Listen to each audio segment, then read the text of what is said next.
Pakistan field marshal అలాగే chief of defence staff మీకు అసీం మునీర్ అంటే పాకిస్తాన్లో సర్వాధికారము కలిగిన అసీం మునీర్ ఈయనకు హార్ట్ అటాక్ వచ్చింది. అంటే తన ఆర్మీ జనరల్స్తో కూర్చొని మాట్లాడుతున్నాడు, ఇంతలో టీ తీసుకొని వచ్చారు, టీ తాగాడు, ఒక మ్యాసివ్ హార్ట్ అటాక్ అనేది వచ్చింది. ఇది వార్త.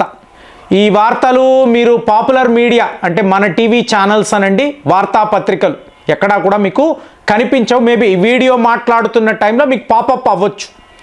కానీ వార్తలను ఎవరు ప్రచురితము చేస్తున్నారు అంటే ఇస్లామాబాద్ టైమ్స్ అనబడే ఒక సోషల్ మీడియా ఛానల్. వీళ్ళు ఆఫ్ఘనిస్తాన్ టైమ్స్ అనబడే ఇంకొక ఛానల్తో కలిసి ఈ వార్తను అంటే it may be A planted news అండి. మీకు ఆల్రెడీ చూసారనుకోండి, ఇమ్రాన్ ఖాన్ గారు మరణించారా, జైలు వద్ద సపోర్టర్స్ ఎలాగా మీకు వాళ్ళ అలజడి, వాళ్ళ నిరసనలు, వాళ్ళ గొడవలు రావెల్పిండి జైలు వద్ద, సరిగ్గా అది కూడా ఒక ప్లాంటెడ్ వార్త అని చెప్పొచ్చు. సో మీకు పాకిస్తాన్ ఆర్మీ ఏం చెప్పింది, ఇమ్రాన్ ఖాన్ గారు బతికే ఉన్నారు, సరే ఫోటోలు చూపించు, వీడియోలు చూపించడం నో నథింగ్. వాళ్ళ ఫ్యామిలీ మెంబర్స్కి కూడా వీళ్ళు ఏమి చూపించడం లేదు. మరి వాళ్ళ అసీం మునీర్కి ఇలా హార్ట్ అటాక్ వచ్చింది, ఇమీడియట్గా ఇతన్ని ఐసీయూలో చేర్చారు, క్రిటికల్ కండిషన్లో ఉన్నాడు. అంటే ఒక వ్యక్తి మీకు ఇలా హార్ట్ అటాక్ రావడం మనమే సంతోషించం కదండి, మనకు ఆ మెంటాలిటీ లేదు. పాకిస్తాన్లో ఉంటుంది. మన తేజస్ విమానం కూలిపోతే నవ్వుకొని హాహా బాగానే అయ్యింది, మనం అలా ఆలోచించము కదండి. కానీ మన నిపుణులు ఏమంటున్నారు, ఎలాగో అలాగే ఇతనికి హార్ట్ అటాక్ వస్తుంది, ఖచ్చితంగా వస్తుంది, మోదీ గారు తెప్పిస్తారు. ఇలా ఎందుకంటున్నామంటే ఇవాళ పాకిస్తాన్ పెద్ద న్యూక్లియర్ బంకర్స్ నిర్మిస్తున్నారండి. అంటే ఏదో ఒక రకంగా భారత్పై అణు అస్త్రాలు వాడి తమను తాము కాపాడుకోవడానికి, తమను తాము అంటే ఏంటి, పాకిస్తాన్ ప్రజలు, పాకిస్తాన్ ఆర్మీయో కాదండి, వీళ్లను వాళ్ళ ప్రధానమంత్రి, మంత్రులు, అసీం మునీర్ వీళ్ళు కాపాడుకోవడానికి న్యూక్లియర్ బంకర్స్ అనేవి నిర్మిస్తున్నారు. సో పాకిస్తాన్ వద్ద ఉన్నవి అంతా కూడా టాక్టికల్ న్యూక్లియర్ వెపన్స్, అంటే ఒక లిమిటెడ్ పవర్ కలిగి ఉంటుంది, ఎక్కడ వాడాలో అక్కడే వాడగలరు. మోర్ ఓవర్ ఈ అణు అస్త్రాల యొక్క కంట్రోల్ అనేది వీళ్ళ చేతుల్లో ఉందా, అసీం మునీర్ చేతుల్లో ఉంది. ఎందుకంటే ఇతనే కదా చీఫ్ ఆఫ్ డిఫెన్స్ స్టాఫ్, మీకు ఆర్మీ, నేవీ, ఎయిర్ ఫోర్స్ యొక్క అధికారం ఇతనిదే. కాబట్టి ఇతను దీన్ని కంట్రోల్ చేయగలడా అంటే 100% కాదు, అమెరికా వాళ్ళే కంట్రోల్ చేస్తారు. ఎందుకు, ఒకవేళ ఈ అణు అస్త్రాలు పొరపాటున తీవ్రవాదుల చేతుల్లోకి వెళితే, తెహ్రీక్ తాలిబాన్, పాకిస్తాన్ వీళ్ళ చేతికి అణు అస్త్రాలు వస్తే ముందు టార్గెట్ ఎవరండి, అమెరికానే. ముందు అమెరికానే కొడతారు వీళ్ళు, ఆఫ్ఘనిస్తాన్ దాకా తీసుకెళ్తారు, అక్కడి నుంచి ఏదో ఒక రకంగా అమెరికాను సర్వనాశనం చేస్తారు. వాడికి ఇది బాగా తెలుసు. కాబట్టి పాకిస్తాన్లో ఉండే న్యూక్లియర్ వెపన్స్ మీద ప్రత్యేకమైన శ్రద్ధ అనేది అమెరికా వాడికి ఉంటుంది. ఇవాళ డొనాల్డ్ ట్రంప్ అసీం మునీర్ని మీకు డిచ్ చేస్తాడా, తన్ని తగలేస్తాడా, అయ్యో వాళ్ళ మధ్య వ్యాపారం ఉంది కదా అంటే ట్రంప్ గురించి అందరికీ తెలుసు. వ్యాపారం వేరు, మన పాలిటిక్స్ వేరు, దానిని నువ్వు కలిపి చూడకు, మన వ్యాపారం చేసుకుందాం, నీ దేశం సర్వనాశనం అయిపోయినా కూడా అది వేరు. అది అమెరికా యొక్క ఫారిన్ పాలసీ, ఇది మన ట్రేడ్ పాలసీ, ఇలా వాదిస్తాడు. కాబట్టి మీరు ఏమీ చెయ్యలేరు. ఇవాళ అసీం మునీర్కి డొనాల్డ్ ట్రంప్ మధ్య ఏం జరుగుతుందంటే చిత్ర విచిత్రమైన పరిస్థితులండి. ఇక నెక్స్ట్ లెవెల్లో చూసారనుకోండి, అందరూ మాట్లాడుతున్న భారత్ త్వరలో ఆపరేషన్ సింధూర్ 2ని మొదలు పెడుతుందా. సో దీన్ని చూసారనుకోండి, ఇండికేషన్ ఏంటి, వరస పెట్టి నోటామ్స్ విడుదల చేస్తూనే ఉన్నాం. ఇటు కరాచీ పోర్టు వద్ద అదే పరిస్థితి, అలాగే పీఓకే వద్ద, రావెల్పిండి వద్ద కూడా భారత్ యొక్క యుద్ధ విమానాలు చక్కర్లు కొట్టడం. సో ఇదంతా మీరు చూశారు అనుకోండి, అన్ని వైపులా కూడా అసీం మునీర్పై తీవ్ర స్థాయిలో ఒత్తిడి. సో మీకు ప్రెషర్ అబ్నార్మల్గా పెరుగుతూ ఉంటే ఫైనల్గా ఏం జరుగుతుంది, హార్ట్ అటాకే మీకు వస్తుంది. సో ఇవాళ ఇది ఒక ప్లాంటెడ్ వార్త అండి, నిజము కాదు, ఫేక్ న్యూస్, ఇదంతా అందరూ మాట్లాడొచ్చు. కానీ మన నిపుణులు ఏమంటున్నారు, ఏదో ఒక సందర్భంలో ఇదే రియాలిటీ అవుతుంది, ఖచ్చితంగా అసీం మునీర్కి హార్ట్ అటాక్ వస్తుంది, వాడు ఉన్నాడా పోయాడా అనేది మనకు అనవసరం, కానీ వాడికి హార్ట్ అటాక్ తెప్పించడం మాత్రం మన బాధ్యత.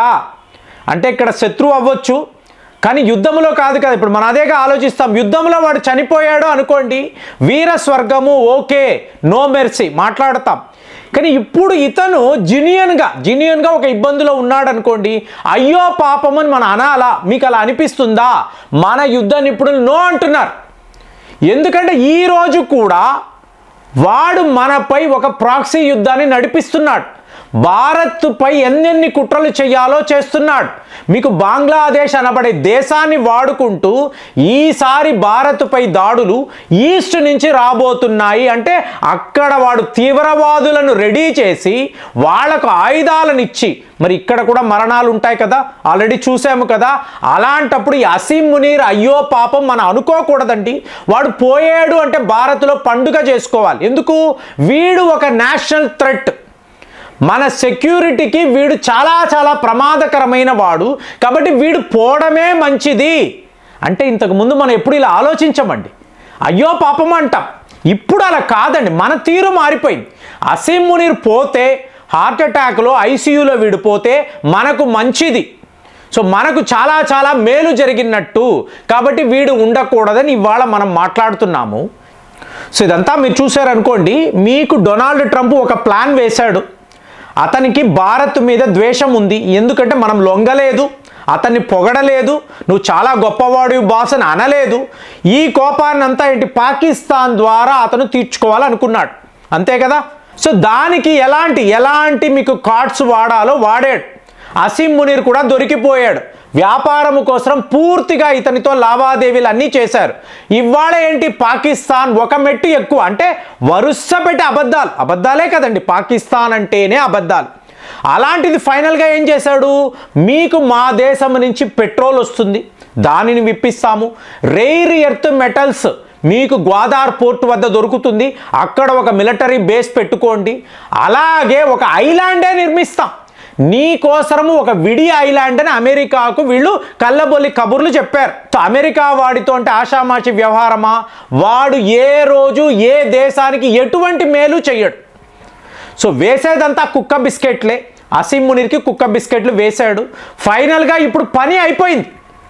పని అయిపోయిన తరువాత వీళ్ళని ఎలాగ తన్ని తగలెయ్యాలి, ఈ అసీం మునీర్ని ఏం చెయ్యాలి, పాకిస్తాన్ని ఏం చెయ్యాలి, ఇది ఆల్రెడీ మనమే మాట్లాడామండి.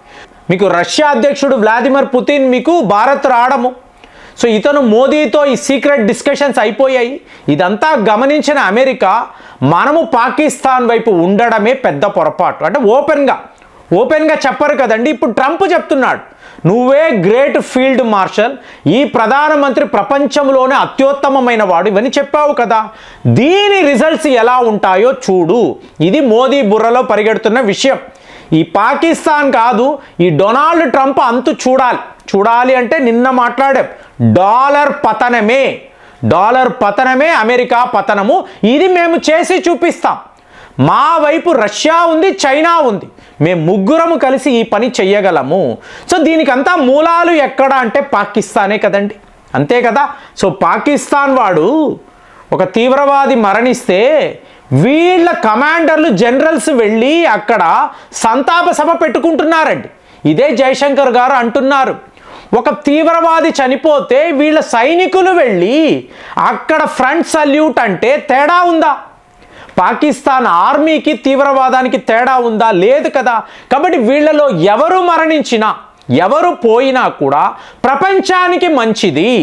సో ఇవాళ అసీం మునీర్ హార్ట్ అటాక్ వచ్చి మరణించాడు అనుకోండి, ఒత్తిడి భారత్ వైపు నుంచి వస్తున్న ఒత్తిడి తట్టుకోలేకే అతనికి ఇంత క్రిటికల్ కండిషన్లో ఉన్నాడు, ఐసీయూలో ఉన్నాడని చెప్పి ఇస్లామాబాద్ టైమ్స్, ఆఫ్ఘనిస్తాన్ టైమ్స్, ఇంకా మన లోకల్ మీడియా, మన డొమెస్టిక్ మీడియా కూడా దీని మీద కథనాలు రాస్తారని నేను ఎదురు చూస్తున్నాను. మరి ఈ వార్త విన్నప్పుడు మీకేం అనిపించింది?